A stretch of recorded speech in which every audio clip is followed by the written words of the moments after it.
I'm here today to talk about our relationship with China and several new measures to protect American security and prosperity. China's pattern of misconduct is well known. For decades, they've ripped off the United States like no one has ever done before.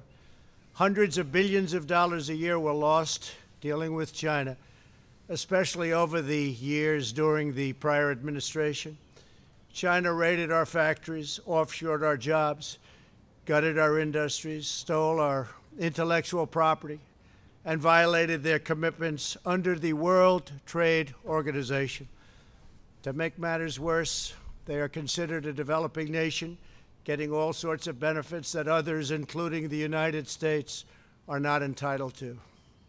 But I have never solely blamed China for this. They were able to get away with the theft like no one was able to get away with before because of past politicians and, frankly, past presidents. But unlike those who came before, my administration negotiated and fought for what was right. It's called fair and reciprocal treatment. China has also unlawfully claimed territory in the Pacific Ocean, threatening freedom of navigation and international trade. And they broke their word to the world on ensuring the autonomy of Hong Kong. The United States wants an open and constructive relationship with China, but achieving that relationship requires us to vigorously defend our national interests. The Chinese government has continually violated its promises to us and so many other nations. These plain facts cannot be overlooked or swept aside. The world is now suffering as a result of the malfeasance of the Chinese government. China's cover-up of the Wuhan virus allowed the disease to spread all over the world, instigating a global pandemic that has cost more than 100,000 American lives and over 1 million lives worldwide. Chinese officials ignored their reporting obligations to the World Health Organization and pressured the World Health Organization to mislead the world when the virus was first discovered by Chinese authorities. Countless lives have been taken and profound economic hardship has been inflicted all around the globe. They strongly recommended against me doing the early ban from China, but I did it anyway and was proven to be 100% correct. China has total control over the World Health Organization, despite only paying $40 million per year compared to what the United States has been paying, which is approximately $450 million a year. We have detailed the reforms that it must make and engage with them directly, but they have refused to act.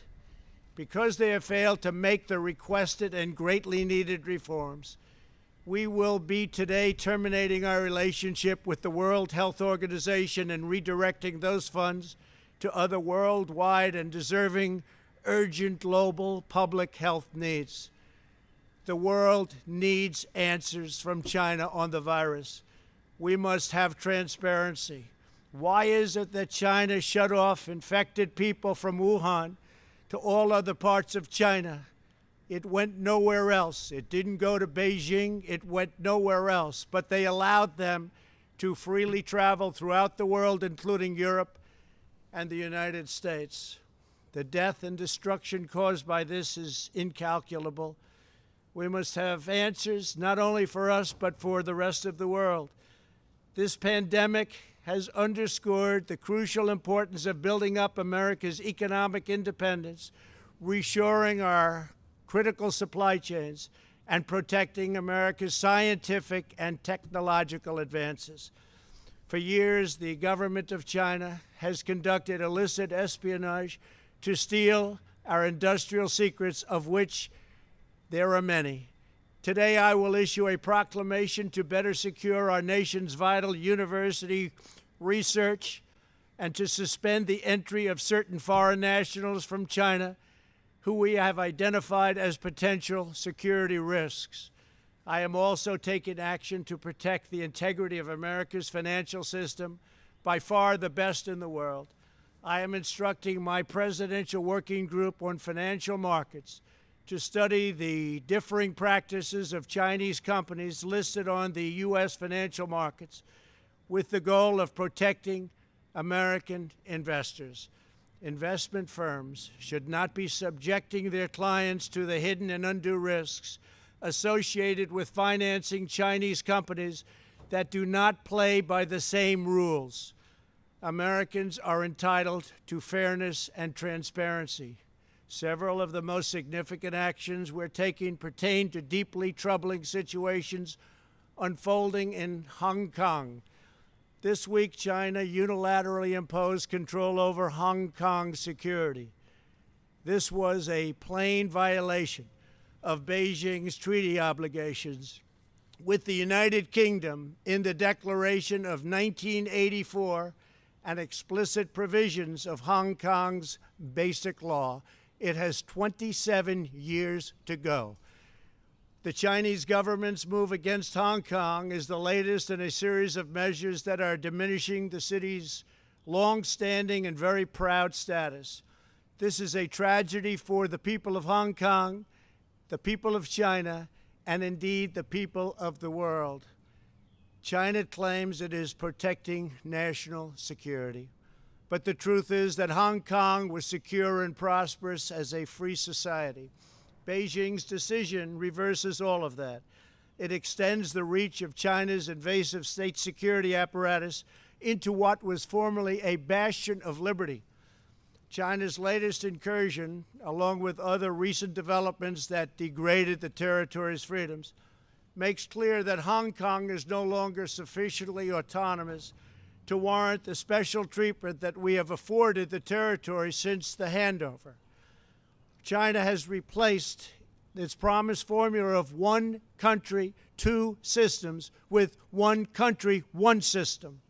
Therefore, I am directing my administration to begin the process of eliminating policy exemptions that give Hong Kong different and special treatment. My announcement today will affect the full range of agreements we have with Hong Kong, from our extradition treaty to our export controls on dual-use technologies and more, with few exceptions. We will be revising the State Department's travel advisory for Hong Kong to reflect the increased danger of surveillance and punishment by the Chinese state security apparatus. We will take action to revoke Hong Kong's preferential treatment as a separate customs and travel territory from the rest of China. The United States will also take necessary steps to sanction PRC and Hong Kong officials directly or indirectly involved in eroding Hong Kong's autonomy and just, if you take a look, absolutely smothering Hong Kong's freedom. Our actions will be strong. Our actions will be meaningful. More than 2 decades ago, on a rainy night in 1997, British soldiers lowered the Union flag and Chinese soldiers raised the Chinese flag in Hong Kong. The people of Hong Kong felt simultaneously proud of their Chinese heritage and their unique Hong Kong identity. The people of Hong Kong hoped that in the years and decades to come, China would increasingly come to resemble its most radiant and dynamic city. The rest of the world was electrified by a sense of optimism that Hong Kong was a glimpse into China's future, not that Hong Kong would grow into a reflection of China's past. In every decision, I will continue to proudly defend and protect the workers, families, and citizens of the United States of America. Thank you very much. Thank you.